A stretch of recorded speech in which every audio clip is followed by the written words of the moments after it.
Okay, are we live now? I guess we are. It's 5 o'clock. Should be there, I guess. Hey, everyone's here. Awesome. How's everyone doing? Glad you can all make it.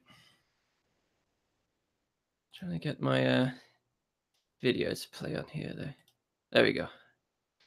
Now I can see myself. How's everyone doing? How's your Friday going? That's Saturday for me. It's actually 5 a.m. in the morning in Korea, but I got up for you guys, so let's have a good conversation. Oh,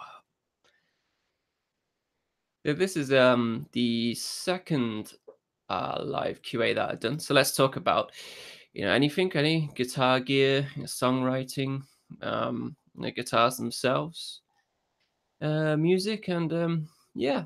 And what's new with you guys? How you all doing?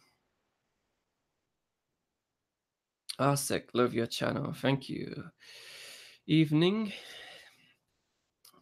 Elijah says howdy. Swampy. Yeah. Awesome stuff.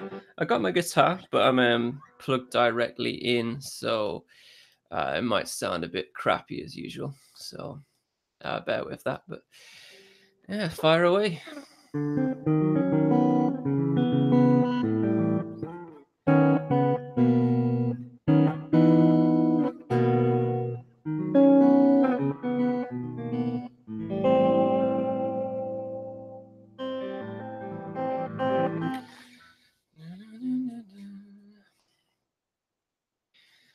Yeah, so all right. So first question.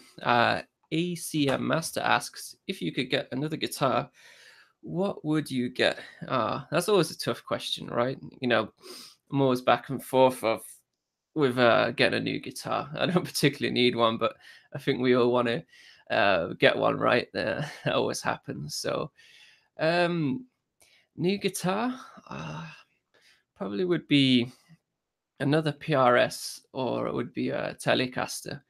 I always have a dream of one day getting a Core Series PRS, but they're a lot of money, so gotta wait a while to get one of them. The this one I got recently, the SG Special. This is a really good guitar for what I paid for it. It's a beautiful guitar actually. And yeah, I didn't plan on getting an SG. It was just when I was in a shop trying out a pedal, I tried it out with this guitar, and I liked this guitar more. So instead of walking out the store with a pedal, I walked out the store with this guitar instead. So, Arsec, yeah, you ask what pickups do you prefer for math rock?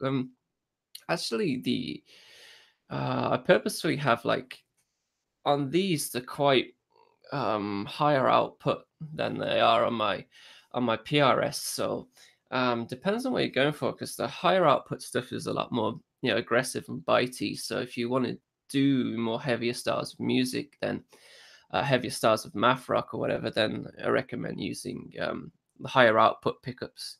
But generally, I prefer just the like not low output, but just a regular output for pickups, like I've got in the PRS SE. They're just like I think they're like mid output or hot out. No, not hot, just mid.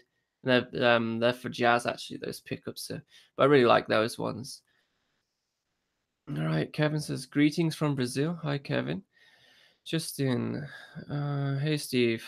I hope you're well. Could you go over maybe a brief explanation of a typical song composition process, start to finish? Yeah, that's a great question, Justin. Um, that one for me actually changes because I always on the lookout for learning new things. Like that new song that I just posted, I think it was yesterday. That one, I took the approach of writing it using what is it, modal interchange, so using borrow chords. So with that, you use the two parallel keys. So I used E major and E minor. So in the intro, I had the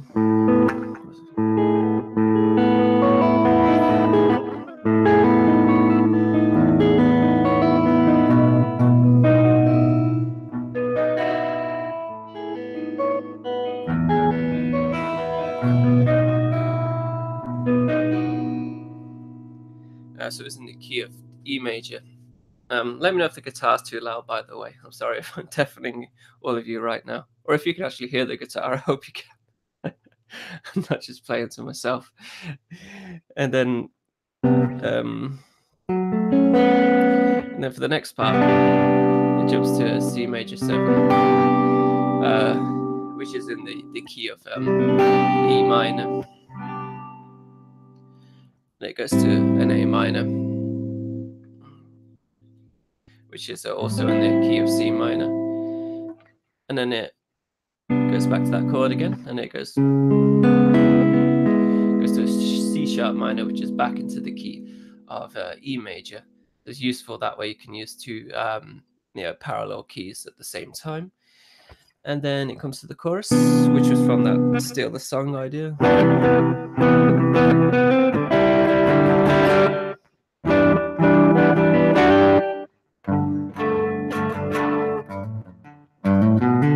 Which stays in the key of E minor.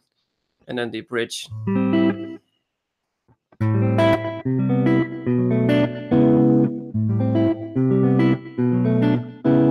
Which jumps between two keys at the same time.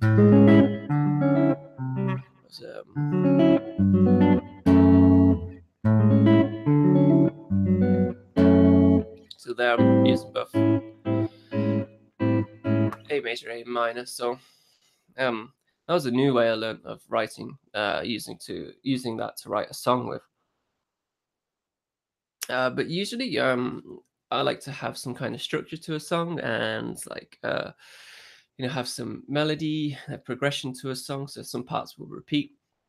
But I don't really set out with like a huge idea in mind. Usually, I'll have like a riff or an idea, and then that idea can either be the intro, the verse, chorus, if you look at it that way, or a particular section in the song. And I'll write parts to go with that. Usually I'll work out what key it's in, and then I'll look at like what chords I can use and what particular progressions I can use. Usually I always end up in a major key. I don't particularly write in minor keys very much, but I'm trying to do that recently because it changes up your sound a little bit. So if you got your key, you got a roadmap there of what chords and stuff you can use, but you don't have to feel like you have to stick within that key. Of course, you can jump to other keys and add lots of other different chords, like the borrow chord idea that I've shown you there, by just using the jumping to the minor key. All right, yeah, I'd say, but yeah, it's not an easy process, and something that I guess a lot of us all struggle with, right? So I hope that somewhat answers your question, because I don't think I'll be talking about it for hours if I try to explain everything. All right, so Tracer, what is your opinion of using an 8-string guitar for using for math rock? I've got one, but I have trouble using the lower strings for songs. Yeah, I've never actually played more than 6 strings on a guitar before. A lot of people that do use 7 or 8 strings, or any more than that, you're basically just entering different voicings for chords that you can do, right? Different tunings of the strings. A lot of musicians I see use it for the bass notes and tapping. If you see um,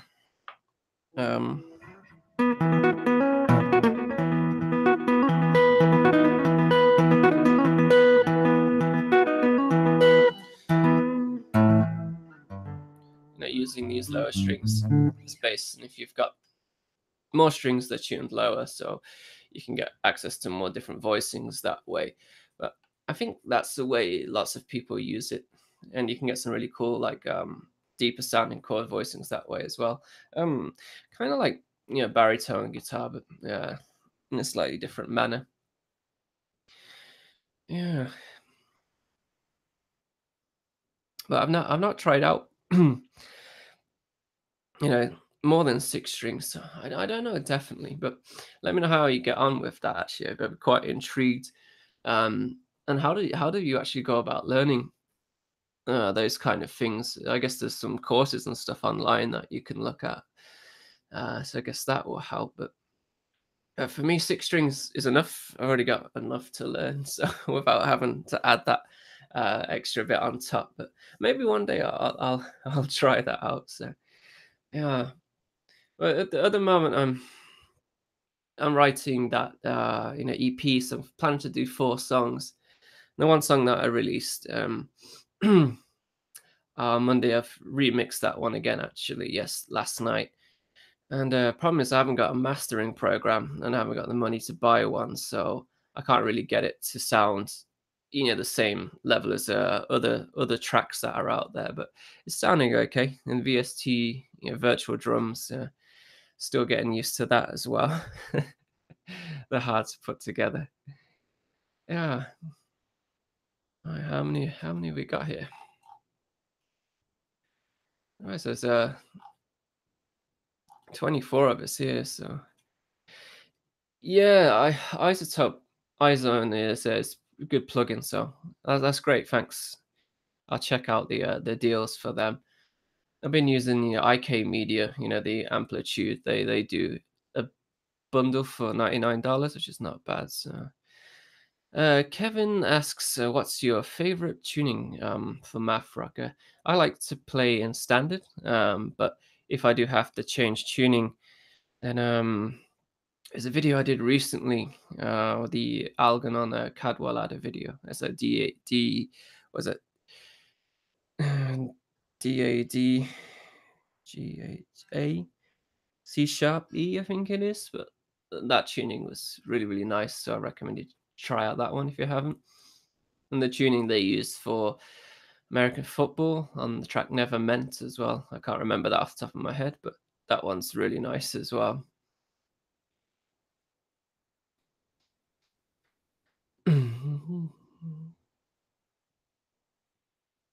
Yeah, Michael says he's not math rock, but Charlie Hunter is a great 7 to 8 string player who uses a lot of chord melody stuff. Yeah, he has a custom guitar with a separate pickup on the lower string there. Yeah, I guess that's what it would be for, right? You can kind of do a bass guitar and an electric guitar at the same time almost. Neutron. I've not heard of that one before. Thanks.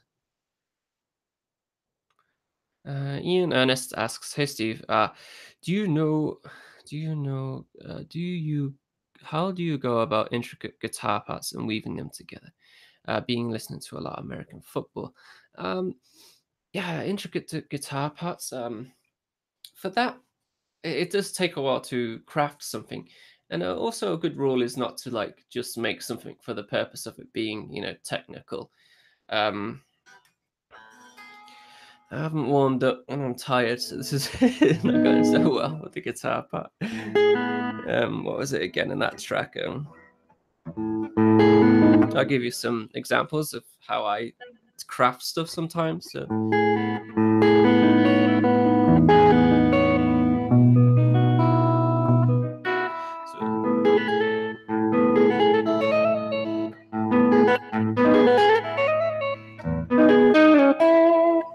that run there.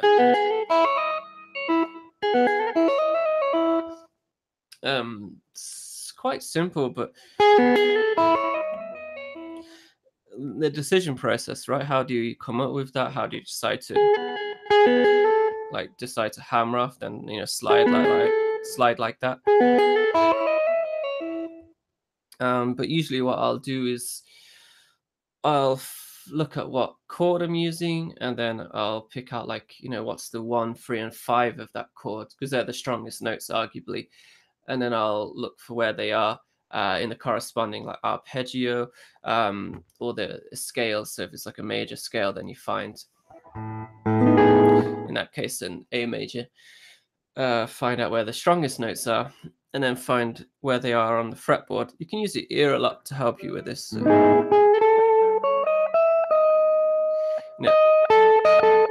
Obviously, those two notes don't sound so great, right, with that. So I did include them, but I quickly skip over them as part of the riff. And so pay attention to those kind of things. And it didn't turn out that way straight away. There was other versions. So once you have those strong notes, try and make them your starting point, your ending points, or like stick on them a little bit. And then the other notes that are not so strong, you can skip over them quite quickly, or don't make them the focal point of your melody. Otherwise, it doesn't sound that attractive to listen to. But as I always say, this is meant to be math rock, which is meant to be angular melodies, so melodies that do sound quite out there. So, but I just a sucker for some good melody. So that's how I write things. So yeah. So and then think about what note you're landing on as well at the end, and how that relates to the next chord or whatever's coming next. So is it if it's within the next chord, then it's going to smoothly end on the E there, and the next note I jump to is E. So sorry. Sorry. And on C sharp there and go to E, E, F, G, A, B, C. So sorry, and then open E. And then I go to D. So I go to the E, and then that one ends again on another E. And then I go to a B, some B chord there. So E, A, G, E, F, G, A, B. So B is the fifth of the E, so they smoothly flow together nicely that way. Yeah, that's one way I approach writing intricate parts. All right. Okay, who we got next?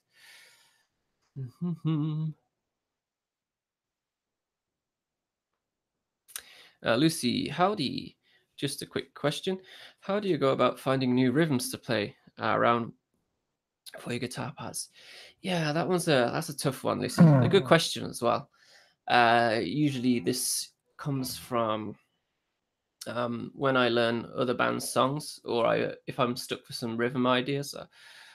Usually I'll be on my way to work or way back from work, and I'll be listening to a band, and I'm like, that rhythmic idea was awesome. I'll try and use something like that, and you just try and mimic that in a sense, but don't try and copy it 100%. You don't want to do that. So, um,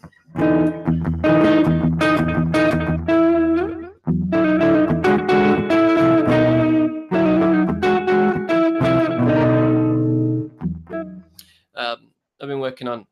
I'll give you an example. I've been working on a Terra Melos idea for the Steal This Series idea series, and I'm basing it on the era of Drugs to the Dear Youth. So I've been, listening to that EP quite a lot to and from work, and then I just been hearing these like rhythmic little nuances and ideas that Nick does.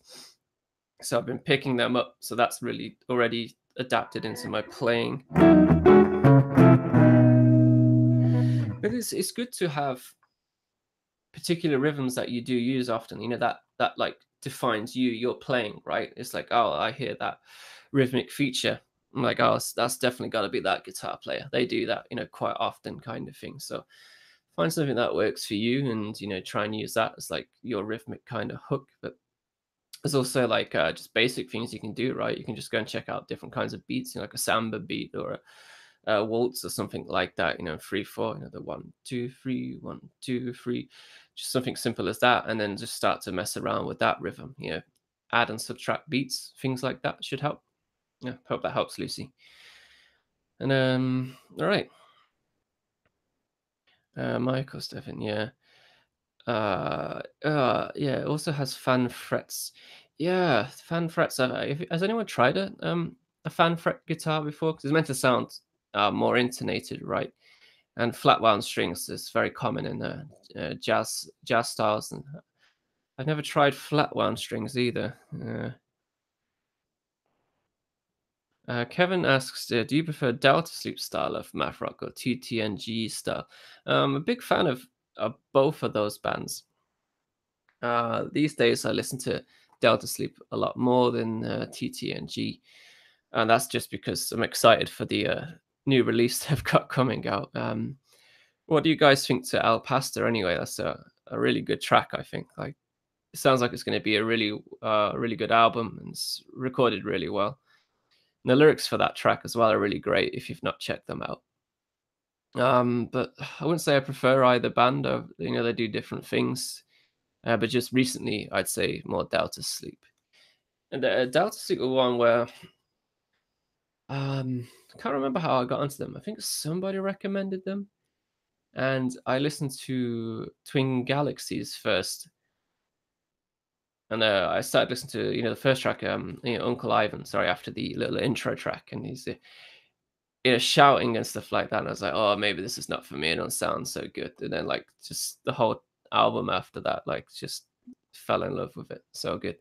So I recommend checking that one out if you haven't. I think I got it back here. Yes. This album. You want to see what it looks like inside? The whole thing.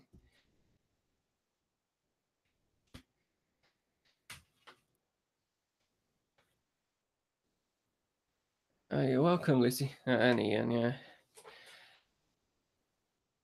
All right. So, confused musician asked, is tapping necessary to play math rock? I wouldn't say it is. I don't use it all that much. I think it can be good. Just don't overuse it. But if you're playing as like, a three piece, something like, Covette and TTNG, then it's good to utilize it more because you can be playing, basically, you can be playing multiple guitar parts, right? You can be playing, uh, you could be playing the, one guy's doing the chords, and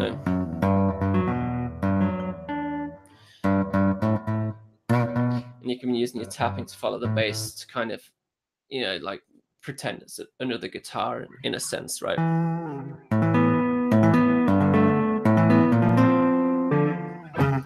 So that would be a reason for using tapping quite often.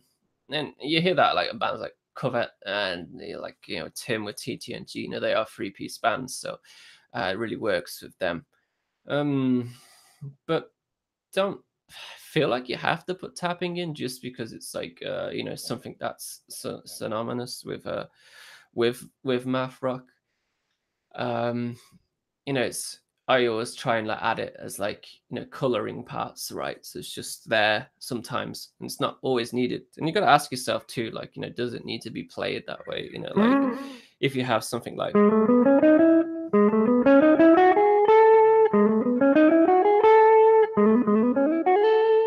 that kind of thing.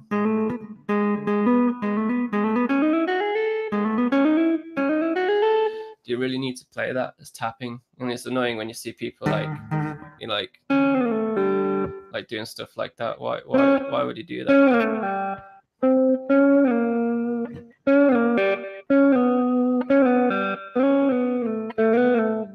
Just use this hand to slide. So yeah, just don't overuse it or get sucked into just like that's what you do. Like if it's not what you want to do, then don't do it. So you want to play what makes you feel good and what you're comfortable with and what you aspire to do as well. So don't do it just because everyone else does it. I hope that helps. All right, Marcelo Sarmento. I guess that's right. Hey there. How do you choose your tunings? I don't choose my tunings. Like I said, I just 99% of the time I play in standard, and then if there's a song that I like, and then it happens to be in another tuning, then I'll put my one of my guitars in that tuning, and I'll learn that song, and that's how I become familiar with that tuning. And that's also a great way if you're looking at like how to start learning to play in other tunings, is look at what other musicians have done already in that tuning and learning, some little licks or particular phrases in a song that you enjoy by them. That really helps. But yeah, those tunings usually come around when I'm like, okay, I'm gonna learn this song or I'm gonna do something for a video. Then I'll put my guitar in that tuning and I'll be like, oh, this sounds nice, and I'll play around with that for a while. So for me, the main reason is it's just in standard. That's what I've always done. I have a good knowledge of where everything is across the fretboard in standard. But when you do change the guitar to a different tuning, that knowledge has suddenly become very muddled, right? Where those notes move to. So then you have to use, particular chord charts. And there was that one that did in a previous video where this guy contacted me. I can't remember his name now, so I'm sorry. But he gave me the link to a website he was making for like, us kind of guys, playing like Matthew styles of music, so playing in different open tunings where the notes are across the fretboard there. And so that's a very useful tool. I forget that. It's called Fretboard Navigator. So if you type that in, you'll be able to find that one. Maybe I can show you quickly. Fretboard Navigator, that's the one. I think if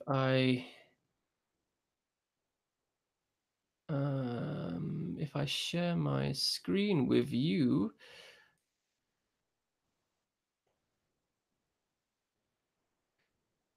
can you do that? Is that just gonna go crazy?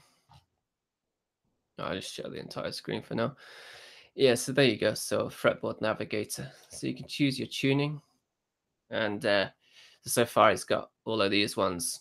That tuning, yeah, that's the tuning that the one I really like. It says open A add 4 D A E A C sharp E like that, and then you can choose particular key as well. So if you wanted to be, if you wrote something it ends up being a C major, then you can see here. You can do custom tunings too, and you can choose like where the chords are and like the particular spellings of the chords. So where the 1, 3, and the 5, and yeah, it depends on what chord you choose. You see, so if you just do C, then you can have the 1, 3, and the 5, and where they are across the fretboard. So like I said, these are the strong notes in a C major chord. So you can try and emphasize these notes in your licks.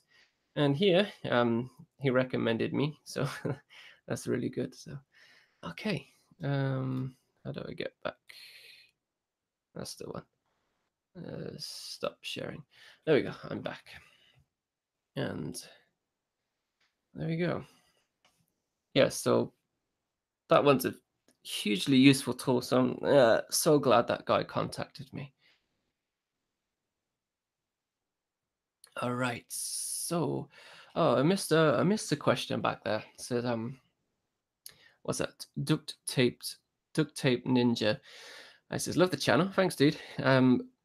When can we get more bass videos? Oh, okay. So interested in more bass content. Well, I did the video back a few months ago, right, with Ali. And how did you guys think? Was that one useful? Because we were planning maybe um, to do another one sometime soon. But Ali is a great bass player, but he always says to me he doesn't really know about theory and stuff like that. So he doesn't know what to really do for another video. So maybe we'll float some ideas around, or I can um, try and find someone else that plays bass as well and do a live stream with them or something. I don't know. Mm. Quiet Zen. What songs would you recommend? Is that to a previous question? What for Delta Sleep? Oh, I don't know. Yin Yang, do you like cookies? I actually had some apple pie cookies this week, which are pretty good. So yeah, I'd say so. All right. Okay. Okay. Command blocked said the bass video is amazing. It did pretty well actually as well, and yeah, Ali is always messaging me every so often saying, "Oh, that video's got like 18,000 views now." So he's happy with that. Yeah, I really like the bass. Awesome, awesome. Well, I'll let him know. He could be watching this, but I don't think he's up at 5:30 in the morning. So yeah, awesome. That's great. Yeah, well, I'm starting to get to know a lot of you. I see your faces on Instagram if you follow me on there. I don't really comment I do like stuff on there, but I'm always on it and I'm always going through the story and I've just got like hundreds of people that I don't know seeing what you guys and girls are up to every single day. So it's quite fun to see. Mathis Mathis Galley. That's a great name. He asks, "What bands are you listening to right now?" At the moment, I've been trying to learn modal jazz. So this was a technique pioneered, sorry, by Miles Davis. I think it's the what was the album? Some kind of blue, I think it's called. Which is where like like if you're using modes, then you're hanging around on a particular chord. So if you're in, let's say you're in E major, if you're doing like the next one, it'd be E, then D, so it'd be D Dorian. So playing like a D minor chord and like different inversions of a D minor chord, and then soloing over the top of that because that gives you loads of freedom. Whereas in jazz in the past, it was like there's plenty of chord changes, so the guitarist had to think about, all right, is this chord, and what notes I can use in relation to that chord. Whereas Miles Davis wanted just to be more free, I guess. So they did that modal jazz. You hear this like progression. It goes on for like 16 bars or something like that. They're quite long progressions of just the same kind of chord focus, and then that gives you freedom to solo a lot easier and more being more free. So if you got D Dorian, then you can just solo in the D Dorian for as long as you want and not have to worry about those particular chord changes. So I found that quite attractive. So I thought I'd listen to that quite a lot. So whilst I've been at work working, I've been listening to a lot of Miles Davis recently. So yeah, kind of blue. Yeah, that's the one. Yeah, that's a great CD. And apart from that, the latest Tangled Hair release, I really like that. And Delta Sleep's new single. And do you know the band Gulfer as well? They released Dog Bless. That's a good record as well. I recommend you check that one out if you haven't. And what else have I been listening to? Um, been listening to a lot of Queens of the Stone Age as well. Actually, the like Clockwork CD. I like that one. It's pretty good. Yeah, Herbie Hancock's Maiden Voyage. Yeah, yeah, yeah. I didn't. I'm quite embarrassed. I didn't know about all that modal stuff till now. So, but yeah, after listening to it, it's really good. So, so Mark asks, do you listen to any emo revival stuff outside of the Maffy tiny moving parts stuff? I don't know what bands considered emo revival off the top of my head.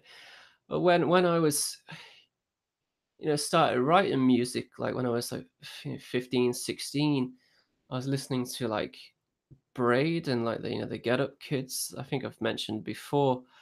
So that was the kind of music that I was really into, and then like very emo stuff, like what was it, like Funeral for a Friend and Taking Back Sunday as well. Like I had the portable CD player back then, so I could only have like one or two CDs with me. And my journey to college, high school at that time was quite long, so I'd like listen to these CDs like at least once or twice on the way there and back. So um, uh, they were that was like what music I listened to predominantly. So um, but the revival stuff, I still listen to all that kind of music. I got it on my phone, and recently I got into Algernon Cadwallader, which I wish I'd gotten to a long time ago, because that stuff's right up my street. Just happy, shouty, teenage angst kind of music. So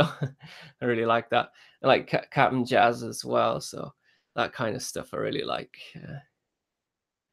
The tiny moving parts are really good too, though. Actually, I got into them, only a few months back, and I wasn't keen when I first heard the recorded versions. It wasn't until I watched their live session on Audio Tree that I really got into them. It was like, very soppy emo kind of music, but yeah, I like that. A sucker for that kind of thing. So, right, quiet zen. Would your videos apply to ukulele? I don't know. Ukulele uses different tuning on the strings, but I guess it would somewhat, especially like the open tuning lessons. So yeah, maybe try that out. All right. So the Russian name. Sorry. Do you listen to Japanese math rock? They're actually the reason why I got fond of this type of music. Yes, I do. Quite a few bands actually, and it wasn't until I came to Korea that I started getting into the Japanese scene. And after going there and playing there, I got into the Japanese scene even more. Well, my favorite bands are like Toe and like Light as well. And the bands that we played with, there was a band called what are they called again? Off the top of my head, I can't remember now. That's quite embarrassing. Um, Pens Plus, not exactly math rock, but they were really, really good. We played with them, and band they're not Japanese. What are they called again? Elephant Gym. If you haven't listened to them, I think they're from Taiwan, but they're really good as well. Okay. Lucy, you all should check out Curse League. Okay, I'll check that out.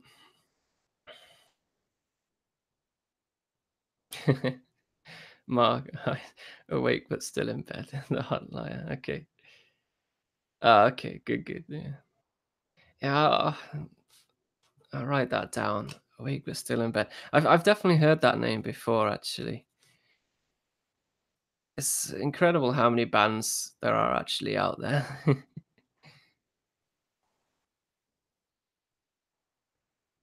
It seems like sounds like Curse League are a good band too. So I'll jot that down too to listen to.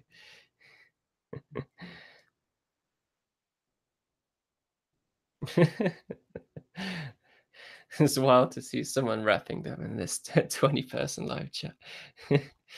Yeah, there's 28 of us. Well, I don't know actually. That's the peak count. So.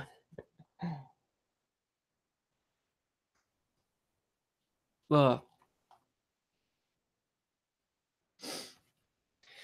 yeah, and I had a few submissions for the I did the introducing series that I'm doing. So I had a good 10-15 people contact me. So I've been going through your stuff and very interesting stuff what you're up to.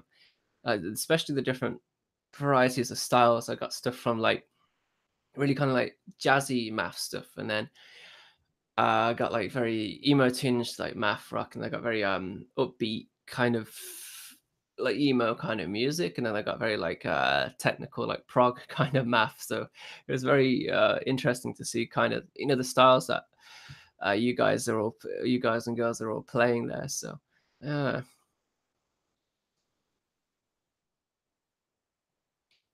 Okay, so Asik asks, what gear do you use to record and film your videos?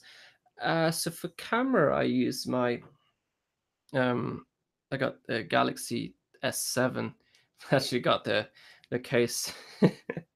It's terrible though. I wish I got it in white, but yeah, it's not going to be in focus, is it? But, but yeah, so I use that to record. I usually do it in 2K resolution on that one. Now I'm using my webcam because I'm live streaming. And this mic here is a Samsung mic. It's $50, but I like it. Sounds pretty good, quite clear. And that plugs into the audio interface that I've got. And it comes through quite clear, I'd say. And it comes with a shock mount and stuff as well. You can get that on Amazon. This whole package, I mean. And then guitar wise, I've got my try and take you off there. Show you around here. Got my board there. So what I do is I have that plugged directly into the interface down here, and then I'll use some kind of amp. Oops, sorry. amp amp modeling software. I use Amplitude. Where I live at the moment, I can't use a guitar amp, unfortunately, so I have to use the plugins and stuff. But now, because I'm going direct with this guitar, hang on, I'll bring myself down a bit more. It sounds like ass, right? That direct input sound. But when you put it into your DAW, your digital audio workstation, and then you apply the appropriate plugin, you can have like cab simulators and stuff like this, so then you can make it sound more believable. So that track that I recorded and all the videos that you hear that I do, none of it's real amp, it's all simulated stuff, including, so I was just saying that new track that I did, that's all amp simulators. So I did 3 different guitars, and I used the main guitar was an orange Tiny Terror plugin. I think I paid about $15 for that, and it sounds quite believable. So, and then I used like some different Fender copies of heads that come free with the plugin to do the other 2 guitars there. And then you just use different cabs to try and separate the sound between the guitars. But there's a lot you can do. And the basic package with Amplitude is free as well, and you get a few plugins with that. But the default amps, the heads, they're not so great, especially the British one. It sounds like ass, so I wouldn't recommend using that one.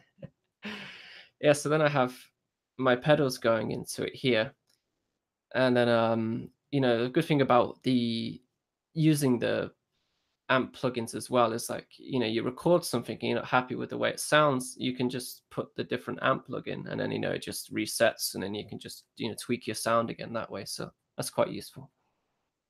And recently I got the Quintessence pedal from TC Electronic. At the moment I'm using like a doubling feature.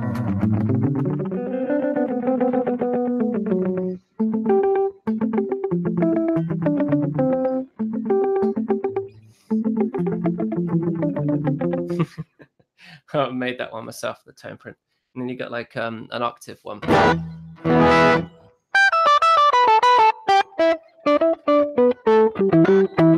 It sounds pretty terrible through this. You can do the octave below as well.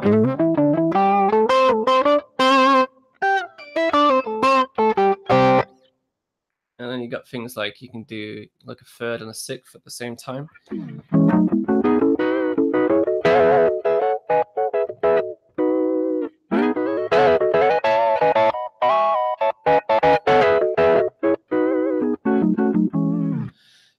I used that in the was it the latest video I did?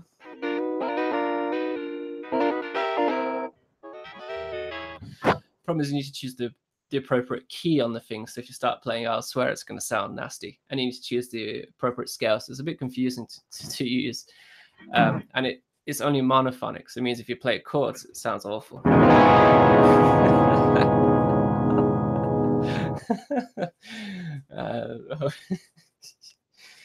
Yeah, you can do a lot of things with it, and like the last tone print on here, because you can put 3 tone prints onto it. Sounds awesome.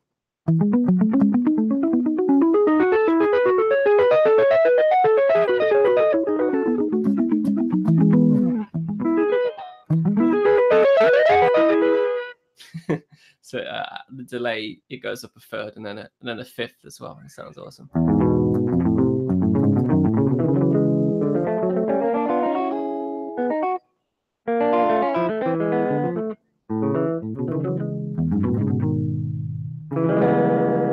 But you can't play 2 notes at the same time, and you have to watch you don't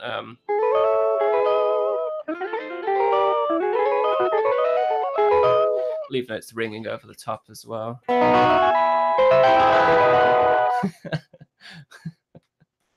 But yeah, right. That's enough of that. But it's hours of fun. That pedal. I'd recommend one. Yeah, you could definitely play Radiohead with that pedal. Okay, so Alice, what kind of SG guitar would you recommend except Gibson?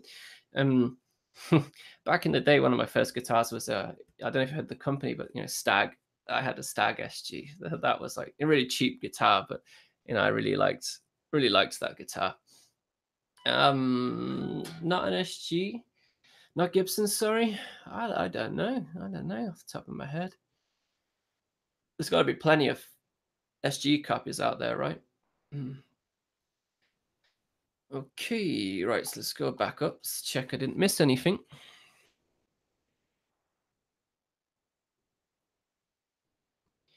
Yeah, Mathis asks, how do you approach song structure when writing? So that one, yeah, so like I said, I'd have like an idea written, and then I'll start writing ideas coming off that, and then it starts to build into a song.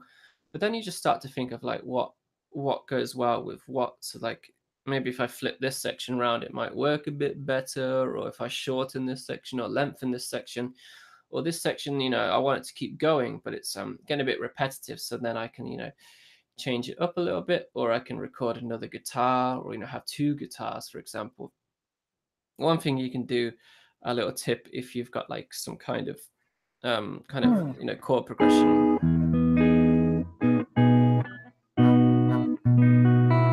and you want to add another guitar part, but you just want it to be quite subtle, then you just look for the chord inversions. So let's say you're playing like an A major. So if you have like the 1, 3, and the 5, then basically that 3, the third, becomes the first, and then it goes 3, 5, 1 instead, and then just voice them higher up the neck, and put some delay on them with some reverb, and then it really like make that chord sound huge. So that's one thing you can do. But that wasn't your question, sorry, but I just wanted to throw that in there. Yeah, so structure wise, like I'll play around with that quite a bit. It's also good to show someone else as well and ask them for like honest feedback as well, criticism. Like they'll tell you, they're listening to it like, well, maybe you could put this section here. And that's what I do with my songs. Recently I did the one I just did, I put it on Patreon, like the demo workings of it, so people gave some feedback on that, which really helped with the progression of the song. Yeah, so again, it's a lot of trial and error, right? What you think sounds good, someone else might not necessarily think sounds good. So okay. Wasn't one of the, yeah, the one riff was for Troy. Okay. Pitch pedals are the best. Yeah, they're good, but still getting used to them. Sounds like something Battles would use. Yeah, definitely for that pedal. I only got it quite recently, so I'm still playing around with it. But the TC electronic stuff, like the tone print stuff, is amazing. Like what you can do. You plug it in the USB port, and you can just edit it on your computer. Like it's great.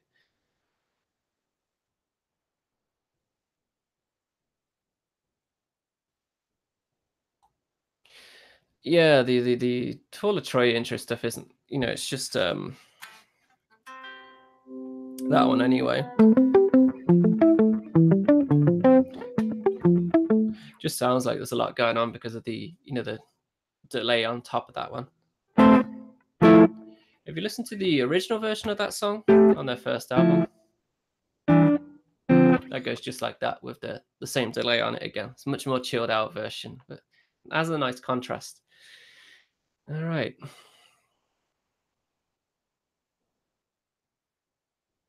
Yeah, Dylan writes, FC Premix is a good one to start with. If you start with holding your fingers on notes like chords. The great thing about that song as well is, you can just learn that. And there straight away you got like, minor 7, major 7, 2 minor 7s. So there you can already add those chord voicings to your own vocabulary, right? There's exactly what I did. Um,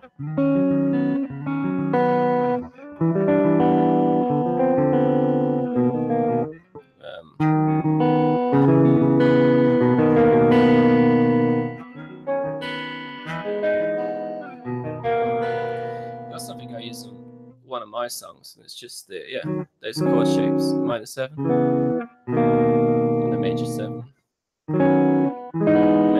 again, with the B string ringing there over all of the chords.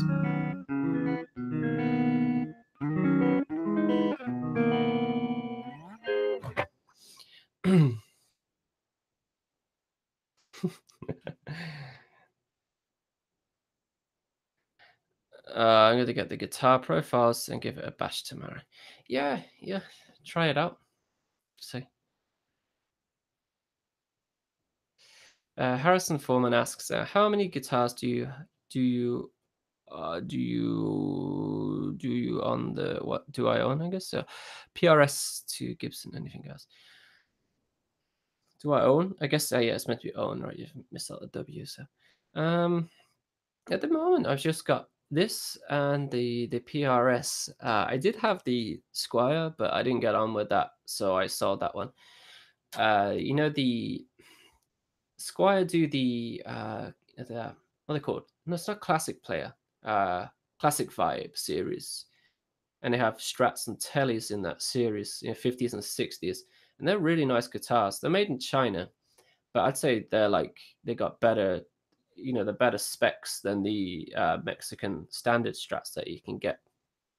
I did own one of them, and I swapped it for an Epiphone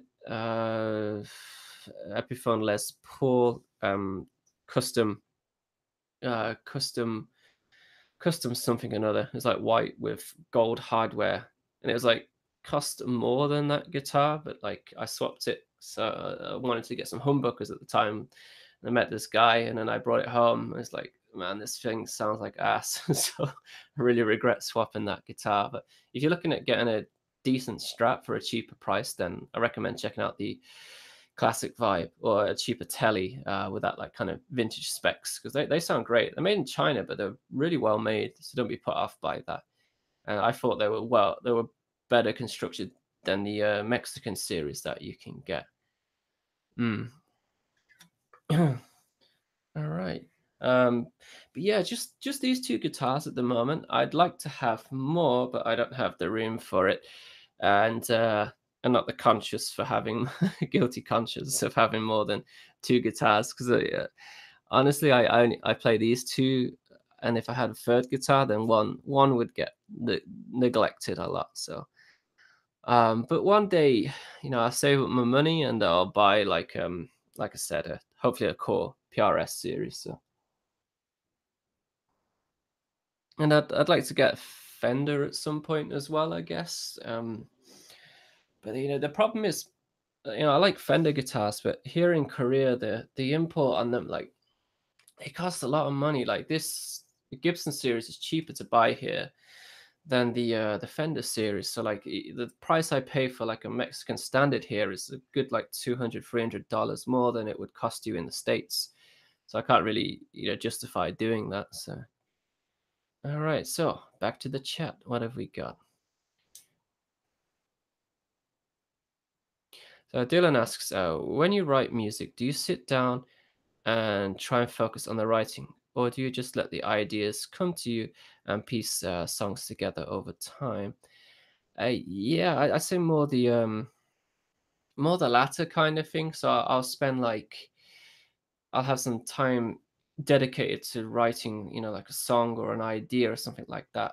Either it'd only be like half an hour or something like that, and I'll like start to just mess around, come up with something, and then I'll dissect that idea. So I'll say, what key is that in and what notes am I using? And then I have, this kind of like little, something to you start to craft the idea from. So if I'm using these notes, I'm in this key, then I can start to use this particular, thing to join it. So I can use this chord, or I can use these notes or phrases to start to glue it together. And usually I'll have that, and I'll have my phone, and I have the voice recorder on that. So not to forget that idea, I'll record that idea, and then maybe the next day I'll work on it again. I come back to the idea, I hear the idea, and then with a fresh pair of ears, you're like, okay, well, that sounds good, or maybe I can change that a bit more. And maybe that bridging section that I wrote doesn't sound that great, so let's readdress that and try and change that again. So that's one way. That's how I do it recently because I don't really have that much free time. So, but that works for me. I wrote that song that I put up. That took me about 2 to 3 weeks, like on and off, just like spending 3 or 4 times a week just writing it. So, okay, where are we?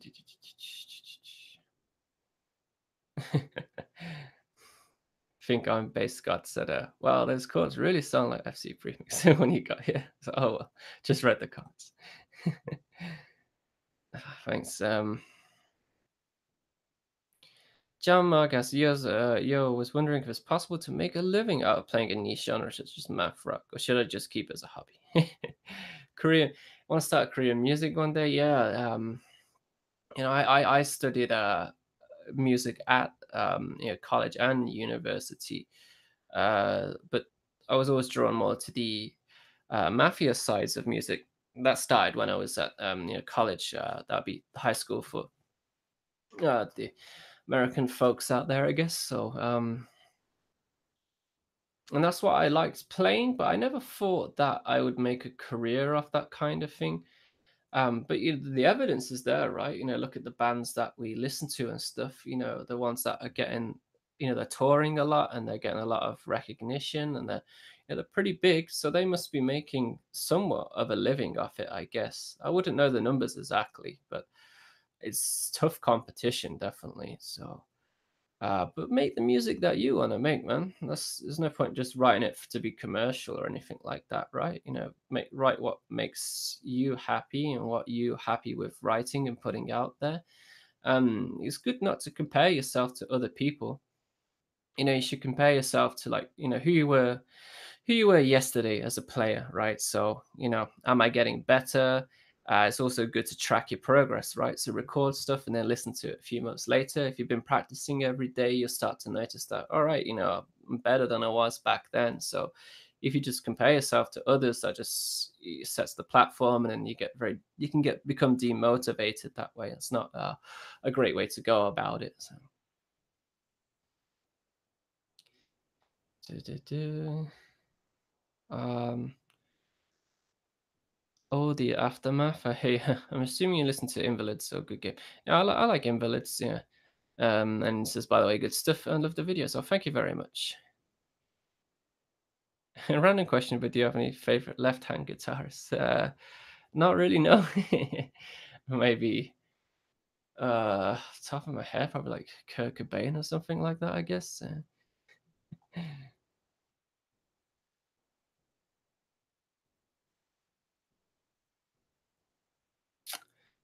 Sorry if this has been asked before. I'm guessing it has 1,000 times.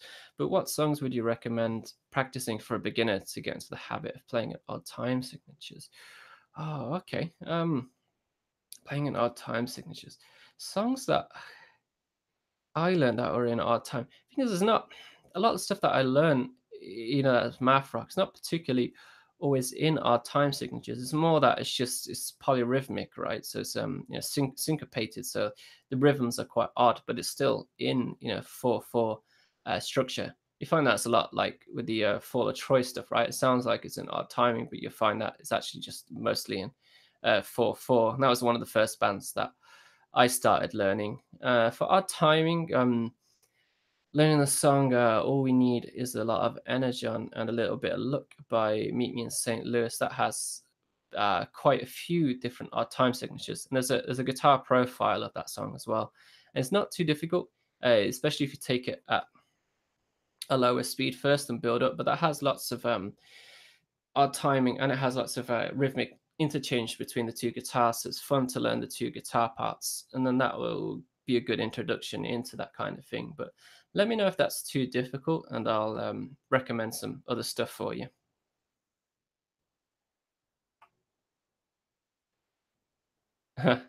Harrison said he used the phone for voice texting. No, no, no, that's fine, man. You got a classic vibes hell yeah, it's nice, right? Yeah.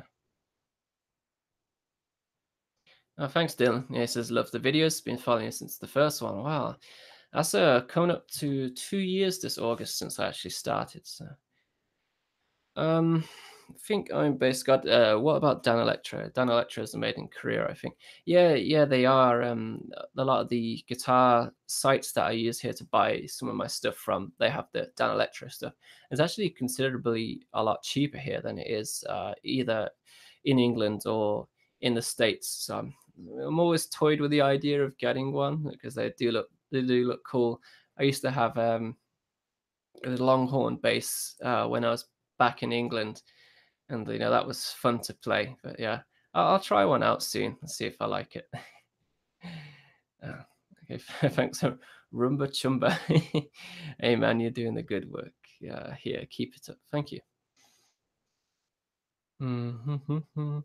Yeah, Rumba Chumba says TTNG have has some odd time signatures and finger picking. Yeah, yeah, I'd say that's a good one to learn as well. I learned Chinchilla, I think was one of the first songs I learned by them. And again, with a guitar profile, if you just play along with that, it's not too difficult to do. Dylan asks, have you ever written a song where you adjust the tuning keys during the song? No, I've not done something like that before, but it can be used to generate some cool effects, definitely.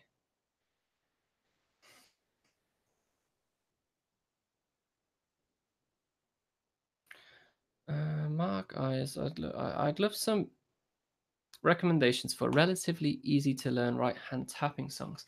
For that, I'd say probably the first things that I learned, for tapping both hands.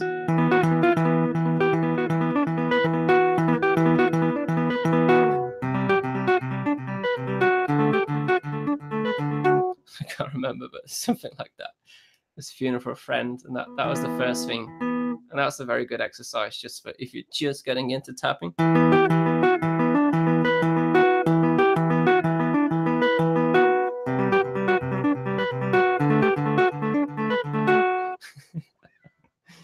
Oh man, it brings back memories, right? Cold Company by Minus the Bear. Yeah, yeah. Mr. Valbar, asked the previous question because is a lefty himself, by the way. Cool stuff. One of my friends is left-hand player as well, and he's really good. Like when they watch him live, it's like the guitarist on the outside. It looks like this, and looks pretty cool actually. What's my tuning now? I'm interested in standard tuning. A funeral for a friend song. I think that song's called "Roses for the Dead." I think. Yeah, they got quite a bit of tapping, if I remember, in their music. But that was like back when into all that kind of stuff, right?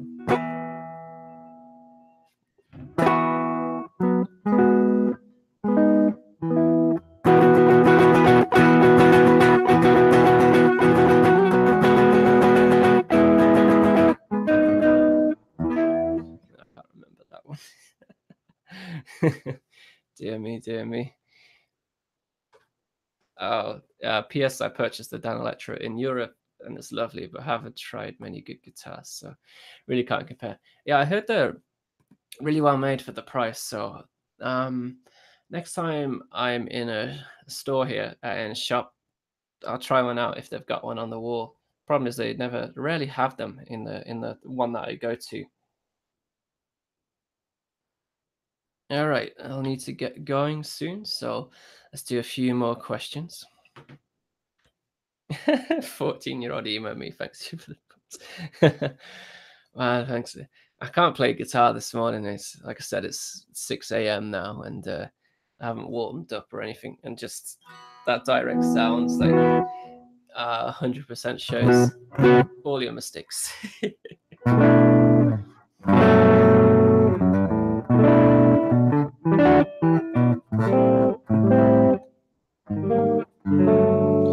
I don't think I actually tuned before I started this video. Anyone got any gear questions, anything like that? There we go.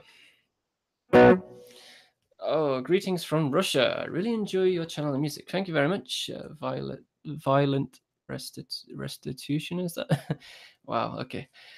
Yeah, I like Clever Girl is really good. I do need to purchase their stuff. I've been admittedly listening to it on YouTube, which is not the best quality. Oh, well, thanks for streaming, man. It was nice tuning in. Thanks, dude. Like I said, trying to choose the best time here where I can get like America, South America, Europe, everyone included. So that means me getting up in the middle of the morning. I don't mind. So yeah, it felt really cozy. Awesome. Uh, Good budget instruments to check out. Oh, yeah, Harley Benton stuff I've heard a lot about. Yeah, made in Germany. Um, if you guys follow Phil McKnight, he does like all of the gear reviews and stuff. And I heard a lot. I heard him talk about the Harley Benton stuff quite a lot. So yeah, yeah. Lucy asks, when in the studio do you track to a click or just go by feel? Now, when I do my own stuff, I always use a click, and if it changes timing, then I program the click into the workstation that I use. And it's not as hard as you think. You just go on to the tempo, and you got like the tempo and meter control. Sorry, that's the same thing. Meter and timing control, and you can draw in where the tempo changes or where the timing changes, and then if you just put like four or eight clicks before the track clicks in, start playing, and when you get to that part in the song that you got to, the tempo or the timing will follow along. So that's how I do that kind of thing. In the past with my band, we weren't rehearsed well enough, I think, when we recorded, and we never rehearsed to a click, so we just did it naturally. So uh, the drummer was in the studio recording, and I was, behind the desk with a guitar, and then he would hear the guitar in his headphones, and we'd record like that. But one of the tracks we did use, two of the tracks, sorry, we did use a click to, because it was just a steady pulse for the entire song.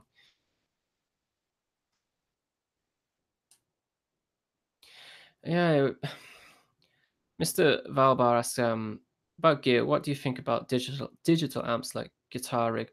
I prefer real amps. Always prefer real amps. But like I said, I'm forced to use digital stuff at the moment, and you can get quite a convincing sound out of it, especially if you know what you're doing. But you got to pay. But it can be cheaper than buying. Look, if you spend like X amount on an expensive amp. You just got that one sound, right? So for me, like if I'm recording a lot of different guitars, then I'll use different like amp plugins. So I'm only spending about $15 on each like head, and it'd be like an orange head, or it'd be like a Fender Tweed or something like that. So I can get the sounds out of them. Of course, it's not exactly the same, but it's quite believable, I do believe. So, but it takes some time to get used to like how to mic the cabs, in the program itself, all these kind of things, and getting a decent sound and making it sound like it's actual guitar is a part of the part of the process as well. If you got your mic and like your amp, and you can just mic it up, again you got lots of complications with getting the right sound. For me, I can't turn loud enough on my amp to get a decent signal, you see, so that's why I opt for the digital sense. Hmm. All right.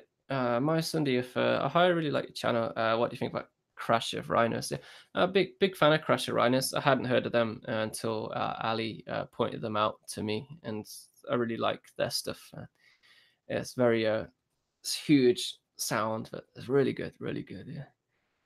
Yeah. Yeah, you're welcome, man.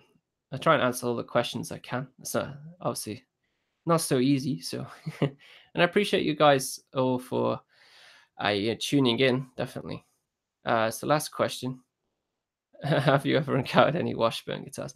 I haven't actually. That kind of ESP, LTD, Washburn, Dean guitars. I've never actually ever played one, so I couldn't tell you. So, believe it or not, I've been around a lot of guitar players, but here in Korea, everyone seems to just have either Fender, Gibson. That's pretty much it. Actually, it's pretty much Fender, like 90% Fender, like Telecasters or Stratocasters. So yeah, yeah, and I want to say thank you to all the patrons as well. If any of you are watching as well, really helping me get by and make all this content for you. So I'm currently working on steal this idea and doing the Terra Melis one, like I said, and also I have a tutorial video that I'm putting together about the thing I was talking about earlier about borrowed chords. So using the parallel major and minor to write in. So I'll have a lesson on how you can start to delve into that and come up with some cool ideas. So Olivia just got here. Hi, but I'm actually leaving in a minute. So yeah, Telecasters. I think the desirable sound as well for most of the bands here. In Japan as well, it was 90% Telecasters, I'd say. Pride implants is damn I'm late. Yeah. Well, don't read this whole. Dang it. This whole stream will be online. So yeah. Well, maybe I'll ask next time what's a good time to stream at. So I thought this would be quite good for everyone, but maybe it's not so much at this time. Maybe I need to get up later or get up earlier. Ibanez, yeah, there's Ibanez used to be made here, but they are now Indonesian, right? So they sell. You can buy Ibanez here, and it costs way more than it does in the States. I know that. But I rarely see a band use them, if I'm honest. That's a guitar I've always wanted as well. Maybe like a S series or something like that. So, um,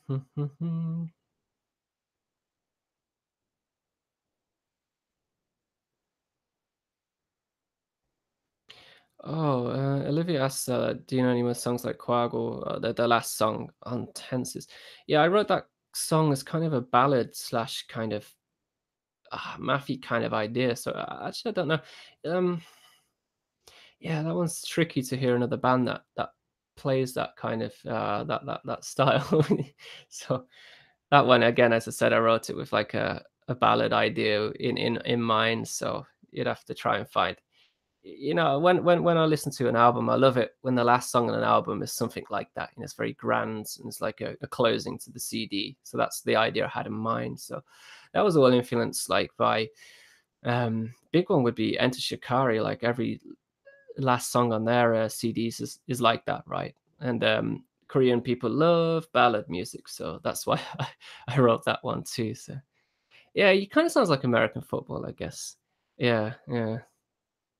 I honestly I don't know apart from American football, right? What's a band I heard recently? And maybe check out the band Chinese Football as well. You might like them. They sound like American football. So yeah, hello from Russia. Hello. Yeah. Okay, yes, I do a few more questions. Then I gotta get going. So, psychedelic Pikachu, great name. Hey Steve, what door would you recommend for a beginner who's never recorded in their life? Use Ableton Live 9, but I don't know how to use it. I learned problems with digital audio workstations is you can either how I learned was watching a lot of tutorial videos on YouTube, but they're all very similar in the things they offer. So you just got to stick with it, and you got to learn a lot by trial and error as well. A big thing is getting the proper gain staging, so you're not clipping. Try and keep it at like -6 dB when you're recording. Mixing as well. Have different guitars, but try and keep the whole master mix so it's not peaking as well. And then when you do bounce, try and have that headspace, like -6 dB. You got to normalize your tracks as well, so you can do that. So what normalization does is it analyzes the track and it gets it at the highest level possible without it without it clipping. So you got the strongest volume input that way. So little things like that. And when you bounce as well, make sure it's not clipping before that, and you got the headroom to do the mastering after. But a lot of programs won't come with mastering programs because they cost a lot of money. So if you're ever wondering why your mix never sounds as the same volume as popular tracks that you listen to, is because it hasn't been mastered. So yeah, like Elephant Gym or Olivia. I was talking about them earlier. They're very good. Yeah. Um, Prime Planet. Yeah, I'd say just stick with Ableton Live. It sounds pretty good. Just learn how to use it. It takes a lot of time, and I learn as I go along as well. Prime Planet says, "Have you ever used any distortion pedals?" I've owned. When I first started playing, I had a Boss Mega Distortion, which is a cool pedal. Now I got this OCD clone called Dry Martini. It's I don't know. I like overdrive more than distortion. As you can probably tell, I don't really use distortion at all in my music. So as like just a nice natural sounding overdrive. It's like the Tube Screamer. The TS Mini is a great pedal if you're looking for something that doesn't take up too much room on a pedal board, but sounds great. What was studying music in university like? It was fun. A lot of egos there, I guess, but on the most part, it was good. And uni made me realize like how much I'm into songwriting, so that was good. So I developed a lot of my songwriting skills, and my lecturer was really into like songwriting and the processes behind that. So that's what really attracts me there. So I think Trump is Jesus. Did you see his letter today to was yesterday? Sorry, to Kim Jong Un, right? I saw someone. I can't remember what it was, but a friend posted it in a chat that we have. You know, like a teacher had gone and corrected all the all the mistakes and stuff. It's funny to see. Oh, you just stick with 9, man. There's no need to upgrade to Live 10.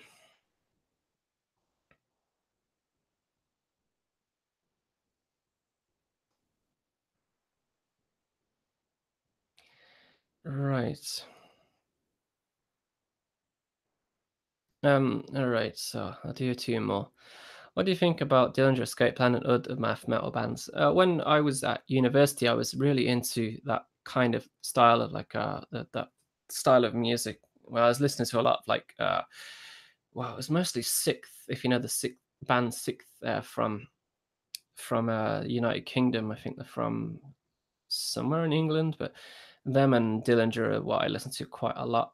And I had to do like an individual performance whilst I was at uni. So you had to do 2 pieces, but they had to contrast with each other, and you had to play to a backing track and then play live in front of an audience. So I did Sugar Coated Sour by Dillinger Escape Plan. That's if you want to learn some odd time signatures, then learn that song. And I did a Reeling in the Years by Steely Dan as the other track. So you can see the contrast between those two. So I don't know any math rock bands from. Well, I think someone linked me to one recently. I can't remember the name of them now. Livy says she's thinking about moving to South Korea. How is the music scene there? Yes, especially the math rock scene is non-existent. Like we're one of the only bands in the mountains that exist here. But the music scene's fun. It's a very nice little community, especially in Seoul. But Korea's great. I think you have a good time if you come here. So. Yeah, check out Fucking Bahamas Word of Math. And they just did the History of Math Part 3 as well about jazz if you want to check that out. All right, so I gotta go. So I want to thank everyone for tuning in, and I hope I answered your questions well enough. And I hope to see you soon. I'll be back with another video, and I do plan to do another Math Rock podcast soon. I'm going to try and contact either Trevor Wong or trying to get Sleepy Dog on the podcast, so you can ask them questions, and we can get to know them a bit more as well, which would be great. So yeah, okay. So thank you for watching, everyone, and I'll see you next time. Goodbye.